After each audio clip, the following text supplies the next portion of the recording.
बिस्मिल्लाहिर्रहमानिर्रहीम। सारे किसान भाइयों ਨੂੰ ਤੇ ਮਵੇਸ਼ੀ ਪਾਲ ਭਾਈਆਂ ਨੂੰ अस्सलामु अलैकुम। ਤੇ ਤੁਸੀਂ ਦੇਖ ਰਹੇ ਆ ਆਪਣਾ YouTube channel dairy and cattle farming.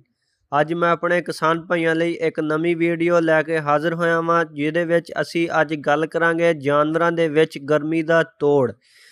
ਸਾਡੇ ਜਾਨਵਰ ਜਿਹੜੇ ਇਸ ਸ਼ਦੀਦ ਗਰਮੀ ਦੇ ਵਿੱਚ ਗਰਮੀ ਬਰਦਾਸ਼ਤ ਨਹੀਂ ਕਰਦੇ, ਹੱਲਾ ਮਾਰਨ ਲੱਗ ਜਾਂਦੇ ਆ। ਉਸ ਦਾ ਦੇਸੀ ਤਰੀਕੇ ਦੇ ਨਾਲ ਦੇਸੀ ਇਲਾਜ ਅਸੀਂ ਕੀ ਕਰ ਸਕਦੇ ਹਾਂ ਕਿ ਜਾਨਵਰਾਂ ਦੀ ਗਰਮੀ ਬਿਲਕੁਲ ਹੀ ਦੂਰ ਹੋ ਜੇ। ਜਿੱਦਾਂ ਕਿ ਅਸੀਂ ਸਾਰੇ ਜਾਣਦੇ ਹਾਂ ਕਿ ਹੁਣ ਗਰਮੀ ਦਾ ਪੂਰਾ ਜ਼ੋਰ ਆ ਤੇ ਪਾਕਿਸਤਾਨ ਦੇ ਵਿੱਚ ਗਰਮੀ ਦਾ ਮੌਸਮ ਚੱਲ ਰਿਹਾ ਵਾ। ਪਿਓਰ ਨਸਲ ਦੀਆਂ ਗਾਵਾਂ ਤੇ ਕ੍ਰਾਸ ਨਸਲ ਦੀਆਂ ਗਾਵਾਂ ਜੋ ਕਿ ਪਾਕਿਸਤਾਨ ਜੈਸੇ ਗਰਮੀਆਂ ਦੇ ਮੌਸਮ ਨੂੰ ਬਰਦਾਸ਼ਤ ਨਹੀਂ ਕਰ ਸਕਦੀਆਂ, ਹੱਲਾ ਮਾਰਨ ਲੱਗ ਜਾਂਦੀਆਂ ਤੇ ਚਾਰਾ ਔਰ ਖਾਣਾ ਪੀਣਾ ਕਮ ਕਰ ਦਿੰਦੀਆਂ ਵਾ, ਜਿਹਦੀ ਵਜ੍ਹਾ ਤੋਂ ਦੁੱਧ ਦੀ ਪੈਦਾਵਾਰ 'ਚ ਵੀ ਕਮੀ ਹੋ ਜਾਂਦੀ ਹੈ। ਤੇ ਸਾਡੇ ਕਿਸਾਨ ਭਾਈ ਮਵੇਸ਼ੀ ਪਾਲ ਭਾਈ ਵੀ ਦੁੱਧ ਦੀ ਕਮੀ ਦੀ ਵਜ੍ਹਾ ਤੋਂ ਪਰੇਸ਼ਾਨ ਹੋ ਜਾਂਦੇ ਆ ਔਰ ਕਹਿੰਦੇ ਆ ਕਿ ਜਾਨਵਰ ਬਿਮਾਰ ਆ ਸਾਡਾ ਗਰਮੀ ਦੀ ਵਜ੍ਹਾ ਤੋਂ। ਉਹਦੇ ਵਾਸਤੇ ਇਸ ਦਾ ਕੀ ਹੱਲ ਹੋ ਸਕਦਾ, ਅੱਜ ਅਸੀਂ ਆਪਣੀ ਵੀਡੀਓ ਦੇ ਵਿੱਚ ਆਪਣੇ ਕਿਸਾਨ ਭਾਈਆਂ ਨੂੰ ਦੇਸੀ ਨੁਸਖਾ, ਦੇਸੀ ਇਲਾਜ, ਗਰਮੀ ਦਾ ਤੋੜ ਆਪਣੇ ਭਾਈਆਂ ਦੇ ਨਾਲ ਸ਼ੇਅਰ ਕਰਾਂਗੇ। ਇਸ ਤੋਂ ਪਹਿਲੋਂ ਅਗਰ ਸਾਡੇ ਭਾਈ ਇਸ ਚੈਨਲ ਤੇ ਨਵੇਂ ਆ ਤੇ ਸਾਡੇ ਚੈਨਲ ਨੂੰ ਸਬਸਕ੍ਰਾਈਬ ਕਰ ਦਿਓ ਔਰ ਬੈਲ ਆਈਕਨ ਦੇ ਬਟਨ ਨੂੰ ਵੀ ਪ੍ਰੈਸ ਕਰ ਦਿਓ ਤਾਂ ਕਿ ਹਰ ਨਈ ਆਉਣ ਵਾਲੀ ਵੀਡੀਓ ਮੇਰੇ ਭਾਈਆਂ ਤੱਕ ਪਹੁੰਚ ਸਕੇ।